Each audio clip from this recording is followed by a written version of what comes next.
so having live events to actually make the relationships more cohesive. So that's been a big thing. And like Zach, I'm really, really authentic online. Like I was saying, I dropped the F-bomb. You know, you come into my scopes and you're like, oh, she's got a potty mouth. And I was like, oh yeah, sorry, right? And so, but I'm super authentic about my anger, my frustrations, my imperfections. You know, I talk about my challenges with everything from obesity to remonetizing my business after it did really, really well and then didn't do so well. And so I think we always want people to think that we're on top. And the truth of the matter is sometimes, you know, you go to the top and you end up at the bottom and you've got to rebuild it over again. And so when you've got that going on, they understand this person is giving me not just the pretty parts of entrepreneurship, but also the mistakes. And in 14 years, I've made a lot of mistakes. Okay, and so I'm really, really, really transparent about those mistakes. But the biggest thing is just really, really getting them to engage with each other. So it's not just the Jay Stone show. It's about the Scope Squad. It's about the community. Brand Hustle Cash Flow is the name of the community on Facebook. It's about them realizing that they're each other's greatest asset, not just me. I love what she just said, and that's really there's two things. The biggest struggle that a lot of people face on social media is just being themselves. And, you know, everybody says, oh, you have to have a book to be successful. So I was like, okay, what am I going to write a book about? What is the biggest struggle that I see people face? So I wrote a book called Will the Real You Please Stand Up? And it's all about how do you build an authentic brand on social media? You know, how do you show up and be you? And you think, well, how can, people should know how to be themselves, and yet so many of them don't. But specifically to your point, what I think is most intriguing to me, I love that I can have that real engagement with people. I can answer questions. I get that instant feedback. You know, they get the instant feedback as well. You know, instead of, you know, asking me a question on Twitter and maybe I get a chance to get back to them, you know, 3 or 4 hours later, they get an immediate response. But bigger than that, and is exactly what you said, is have you guys been on a scope where everybody's actually talking to one another? They're not, in some cases you think, are they even listening? And I'm okay with that. I'm okay with that. I'm like, you guys go for it. Talk, because that's true community. You know, that's what I'm always telling people. It's not about just you attracting an audience. True community is not just you talking to a bunch of people. It's talking to each other. So I think that's the value proposition. If you can foster an environment to where people are not only talking to you and engaging with you, but talking to each other, which I think Periscope has facilitated at scale for us because it's been so hard for that to really happen on social media. Like I do a Facebook Friday every week, and so I see people engaging there, but for the most part, people don't jump into other people's conversations on social media. I mean, some do, but for the most part, they don't engage with each other. So that's the beauty, I think, of Periscope, is absolutely the community, which is the focus of this event, which is incredibly cool. Yes. Yeah, agreed. And something, a distinguishing factor for me, because the community part is definitely central to it, because without it, I mean, you're just talking to your phone and you don't have, you know, retention. People don't come back if they don't feel like they're a part. One of the things that I did is, what do so many people have questions about? Like, well, what am I going to talk about? You know, what do I have to say? So, you know, Kim Garst is talking about Facebook. What do I have to say? They could just go to Kim Garst. And what I realized was, look, like, a lot of times I'm not teaching. That's what I wanted to use Periscope for, was to teach and get better at teaching and helping to explain things to clients and things to people so that they could get unstuck. And I said, well, I'm not teaching my peers. I'm teaching people who are a year, you know, removed from where I'm at, or 2 years removed from where I'm at. So what I really started to do was tell my story without saying the word I, without saying the word me. Just tell my story and say, you guys know that feeling when you work super hard putting together a title on Facebook, putting together a post, you work hard, you think you got it right, you do everything you hear everyone say, and then crickets, nothing happens. And people are like, yes, I know exactly how that is. And like, that still happens, but that's who I really wanted to talk to. And out of that, a community has kind of risen up of like, wow, people really get me. They know the frustrations that I feel each and every day. And so it's been really cool to say, look, like, I understand this because I was only there like 6 months ago. I'm making it up as I go. You don't have to have it all together. There's no right way. Make it up as you go using best principles. And so that's been really fun.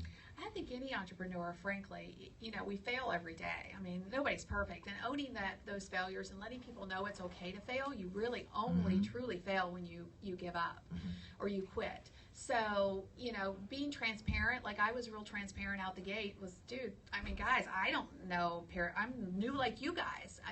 As I was trying things and trying to develop my own strategies for Periscope, I just told people that's what I was doing, and let them learn through the experience with me.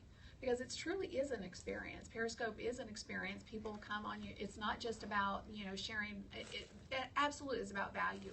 But it's also about experience and entertainment, connecting with people around personalities. So it doesn't matter where you start. People are experts around, it doesn't, again, you say, well, I'm not an expert, or maybe I don't think I'm an expert. And I'm not a big fan of the term expert because I just think, but yet we have to leverage it, right? As business owners, we leverage that term. But expertness, we all have a level of expertness because somebody behind us doesn't know what we know. So that's the value. Like Alex just started 6 months ago, so there's a lot of people, and incidentally, we all started at the same place. We didn't. You started with 0 followers? 0 followers. Oh my goodness. Yeah. Ooh, that's such a relief. Yes. 0. Well, but more specifically on Periscope, we start with 1 heart and 1 follower, guys. We all start at the same place. And I think that's an important point, Dave, because a lot of times we look at people who are successful, and some of you had a following already online and other places, and some of you, was more starting out. You were a little early in your career, but that's so important. I think we need to look at it as, hey, everyone starts at 0. Even people who do have following elsewhere, and we've seen people who have kind of come out of nowhere and had a large following that grew on Periscope. And how did you guys start to involve the community in getting feedback as you were growing that following? Because that's so important as a business person to change directions, find out what's working, what's not working. What are some of the ways that they've changed directions for you, just giving feedback as you're developing new products or new launches you're working on? Well, for me, I started with essentially no presence. 25 on Twitter, less than 500 on Facebook, very low Instagram following. I had just been behind the scenes for a very long time. I always acted in a supporting role. I knew what I was doing. I just never came to the forefront. And so to really get my community engaged, I just talked about what I knew. And my famous claim to fame when it comes to expertise is I always say how many of you would be really confident selling a service where you teach the people around you how to read at a first grade level. And everyone's like, well, that would be so hard to package and sell at a premium price. And I'm like, well, Hooked on Phonics was a massively successful product because adults are experts to children. And in the same way, you know how to read, some people don't know how to read. I know how to do Facebook ads, some people don't. Twitter ads blow my mind, and yet I would definitely follow somebody else. So for me, finding out where that expertise was and then actually just asking the community, some people are like, well, how do you ask? How do you ask? How do you ask? How do you get that feedback? For me, I'm like, well, what would you pay? How much would you pay for that? Do you like this idea? What would you want to see? And so I start very basic. Would you pay this much? Yes, no. Would you like to see this? Yes, no. And then as I build the engagement, as people start talking in the room, you can kind of get more broad. So, oh, okay, so you would pay for this. Well, what do you want to see? And I built out multiple courses that way that have all sold instantaneously from the time of launch. It's so great when you actually know what people want because they'll tell you, guys. I mean, all you have to do is listen. You have to ask. So it's two things, I think. Listening to conversations as people are engaging with you and engaging with each other, because lots of times you get invaluable feedback from just that. Watching other people ask other people questions, it's like, well, they don't know that. Wow. And then so that's the listening aspect. And then asking. I routinely ask, hey, guys, can I pick your brain for a few minutes? And so then I'll just ask questions and get that feedback. And to exactly Zach's point, you can even go deep dive into price points. Guys, what would you pay for this? And getting that market feedback is huge because again, from a standpoint of launching a product, lots of times we guess. We're like, okay, we think we know what our audience wants. We create entire products around what we think our audience wants. And then we guess at what people are going to pay for them. That's what's so immediate about Periscope is people will tell us. Not only will they tell us, hey guys, this is a pain point for me. I would love to have a solution to this, which again, if we roll out a solution to that, don't you think they're going to pay for it? And then not only that, but they will also tell us, I think that would be really valuable and I'd be willing to pay $47 for that, or I'd be willing to pay $97 for that. Or, hey, if you would work one-on-one with me, I'd be willing to pay you, $5.97. So it depends on, your scenario and your product and your service, obviously.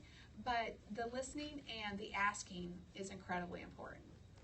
I think for me, I had a two-pronged approach to really figuring out what the community wanted. One of them was being really, really, really strategic from an analytical perspective. I talked about my Periscope administrator. The reason why I even have one is because I had a challenge with trying to keep up with the comments and deliver the content at the same time, right? So I'm a little challenged in that way. I was like, okay, wait, what was our point number one? Wait, what did you have a question? And so it was like I couldn't really manage both at the same time initially. And she would come in and like recap the scopes. So my approach to finding out what they needed was like a machine gun Kelly. It was like, I just machine gun, sprayed them with content, right? And it's like, I got like, so I got like 1 million hearts in like 5 weeks and like 2,000 followers. It was crazy because I was given all of this content. It was crazy. But Scope Squad was on the back end saying, this is where you got the largest number of followers. These are the questions that you keep getting asked consistently. Let's do a scope on this particular topic and see if we get the numbers. And that's how we figured out what to do a live event around, or what we do a product around. And so for her, catching the analytics on the back end, me giving the content on the front end, because I've been in business 14 years. So I have a lot of content. I know a lot of stuff about a lot of things around building brands. And so I couldn't figure out exactly how to water that down so that they got what they needed. And so once we got to that point, I created the Just Ask Jay hashtag.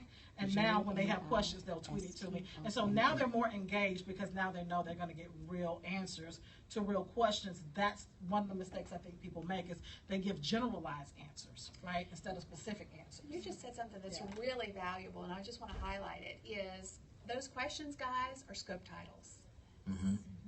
So, when people are asking you questions because it's a pain point for them, that's a scope title. Scope titles are the first entry point into your scope. If it's not value-based, if you don't tell people what's in it for them, then they're not going to come in. So use those use those questions and answer those specific questions, which I think, that sometimes we don't think of that. I love your idea about using the hashtag. That's brilliant. So one of the things that I really struggle with is asking for feedback, right? Like, I'll just tell you, like, I make a lot of assumptions, and half of that is probably okay, and half of it's not okay. Because on one side, I really remember what it was like to be me 3 years ago, 4 years ago, and how frustrated I was when I was searching the internet trying to find answers.